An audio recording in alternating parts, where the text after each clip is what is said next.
Fuck Microsoft! Okay. Fuck!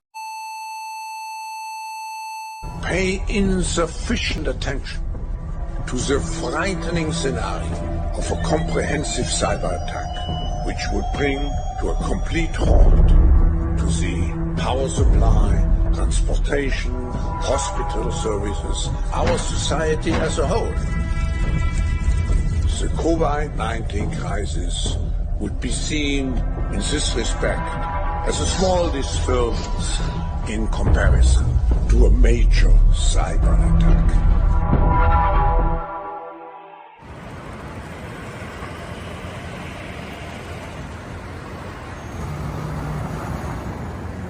We're here to update New Yorkers on this global IT outage involving CrowdStrike. CrowdStrike is a cybersecurity software prevalent in computers across the globe. Their goal, as the chief technology officer would explain, is to identify if there is a problem and to immediately take action. And early this morning, they sent out a software update that inadvertently took systems offline. So I wakes up to a lot of text messages like, yo, is this the one? The shit you be talking about on your channel? Is it Microsoft? I talk about a lot of things and it's been an eventful year, but this one, I felt like I should look more into. Something seems way bigger than what it appears to be. Hi, Tom Connell here. We've got a huge unfolding story in Australia and right around the world, but we can't bring it to you in the normal way. Why? It's affecting us at Sky News, at Foxtel, many customers, many users, many businesses. What's happened is we believe a malware company called CrowdStrike has essentially gone down. If we have a look at our studio here, this is what it looks like on many computers right around the world. Now, technical operators call this the BSOD, the BSOD, the blue screen of death.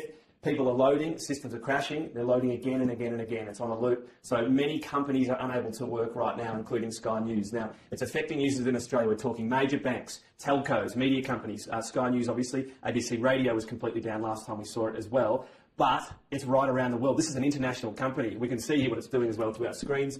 We've seen users in the US, in Europe, in Asia, New Zealand, right around the world this is happening. So this will be a massive story. There are offices everywhere that have just gone completely down, people unable to work, there'll be payment systems not working, and all sorts of issues, including for telcos. Remember that last outage for Optus and all the issues caused there? So this is massive. As I said, we believe the company is CrowdStrike. That's the belief at the moment. The last contact we had, by the way, with the Minister's office was that the belief was it was going to be CrowdStrike involved and they were working to fix their systems, but it's up to them to do it. To understand how this happened, first we need to know a little bit more about how Falcon works for CrowdStrike. Falcon's an interesting approach to antivirus. Most antivirus software is something that runs after your computer starts up in order to scan files, look at processes, and try to get an idea if anything looks suspicious. CrowdStrike chooses to work a layer deeper because they want more access and more information. What they do is they actually load a driver into your computer, like the thing that is used to control your devices. Usually drivers aren't used for things like this, and their decision to do such is a bit strange, but when you consider the level they're trying to work at and the desire to have as secure a system as possible to the point where you can't boot up unless you're in a secure environment, it makes sense they would do that. But man, that's caused a lot of problems because now anybody who got this bad update cannot turn on their computer. And the way CrowdStrike does updates isn't the usual you click the update button and it installs. In order to stay as ahead of the different cyber attacks that they detect, they push updates through a process called over-the-air, OTA updates. So a lot of devices, without the users even knowing, just magically got this update and now they can no longer boot. That is terrifying. I can't even comprehend. Like going to bed, waking up, your computer turned itself off and you try turning it on into blue screens. The reason that this driver was so broken is also very interesting. The issue was this particular file, this C000291 whatever .sys. The update they pushed was wrong. Somehow they made a change where all of the contents of this file were zeros. Obviously, a driver shouldn't be full of zeros. It should have actual content that represents what it's doing, but it seems like their build system that creates this failed. Somehow they didn't detect that, and they pushed out this bad update that cannot run. It is not surprising at all when you look at this file that it prevents the system from booting because it boots this thinking it's a driver. It can't read it, can't do anything with it. It falls over. That said, I found this because I saw this tweet where somebody was suspicious that CrowdStrike might have done this intentionally, or somebody might have commandeered them to do this, because pushing a bunch of null bytes for a driver is so absurdly, unbelievably dumb. This is an unfathomably stupid mistake, and I cannot believe they actually did this, much less shipped it to hundreds of millions, if not billions, of machines. But here we are. I don't think this was intentionally malicious. I think this was very, very, very incredibly dumb. Incompetence versus evil. A lot of people are steady saying that these people must be incompetent, because if you say that they're evil, then it must be some type of conspiracy involved, and we don't want to go there. But how often, what does it say about us that we keep on putting incompetent people in positions of power, in positions of important roles, controlling our infrastructure? What does that say about us? Or what I believe is that these people, it's way more easier to play stupid as an evil person than play evil as a dumbass, you know? And that's all I'm gonna say. On the other hand, there's policy papers. And so the policy papers are those that you see coming out of the IMF or the BIS, which have a much faster turnaround and are, to the extent possible, based on their interactions with countries that are thinking about issuing or that are participating in proofs of concept, or beginning the process of producing a central bank digital currency. So I think the policy papers are closer to what's happening, but also the whole point in having this literature is to think about things that we haven't seen yet. So what happens if there's a giant cyber attack? The paper would have looked at that. What happens if we do FX using automated market makers? We don't see that in practice, but also the practice is just at the beginning. How do we account for it in the central banking system? How do we make sure that it interacts with, existing payment rails so that merchants can accept it, for example?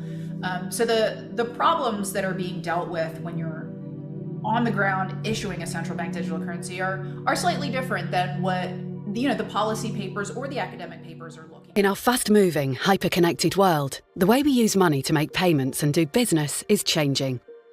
Many countries are increasingly relying on digital online payment systems instead of cash. But our growing dependency on these online systems can affect our ability to pay when they become unavailable due to system outages, cyber attacks, or even natural disasters. Being able to make payments when offline could provide a solution. An offline payment is a payment between two parties which are not connected to a ledger system. The ability to make offline payments when systems are unavailable could improve the resilience of payment systems and provide backup during a crisis. Offline payment solutions could extend some of the features of using cash into the digital space, giving people more choice. Project Polaris from the BIS Innovation Hub Nordic Centre investigates the design of secure and resilient online and offline central bank digital currencies, starting with a focus on offline payments using CBDCs. What this incident shows is just how dependent we are on IT systems, and when something like this happens, how fast and how widespread the effects are. You see, the only way to stop the exponential propagation of a COVID-like cyber threat is to fully disconnect the millions of vulnerable devices from one another and from the internet. All of this in a matter of days. A single day without the internet would cost our economies more than $50 billion, and that's before considering the economic and societal damages should these devices be linked to essential services such as transport or healthcare. As the digital realm increasingly merges with our physical world, the ripple effects of cyber attacks on our safety just keep on expanding at a faster pace than what we're preparing for. COVID-19 was known as an anticipated risk. So is the digital equivalent. Let's be better prepared for that one. The time is now. I'll tell you one thing though, I'm on it. I'm following the signs, following the clues and all that. This is like a real life treasure hunt. Real life pirates. Sure, I'll be there with a gold at.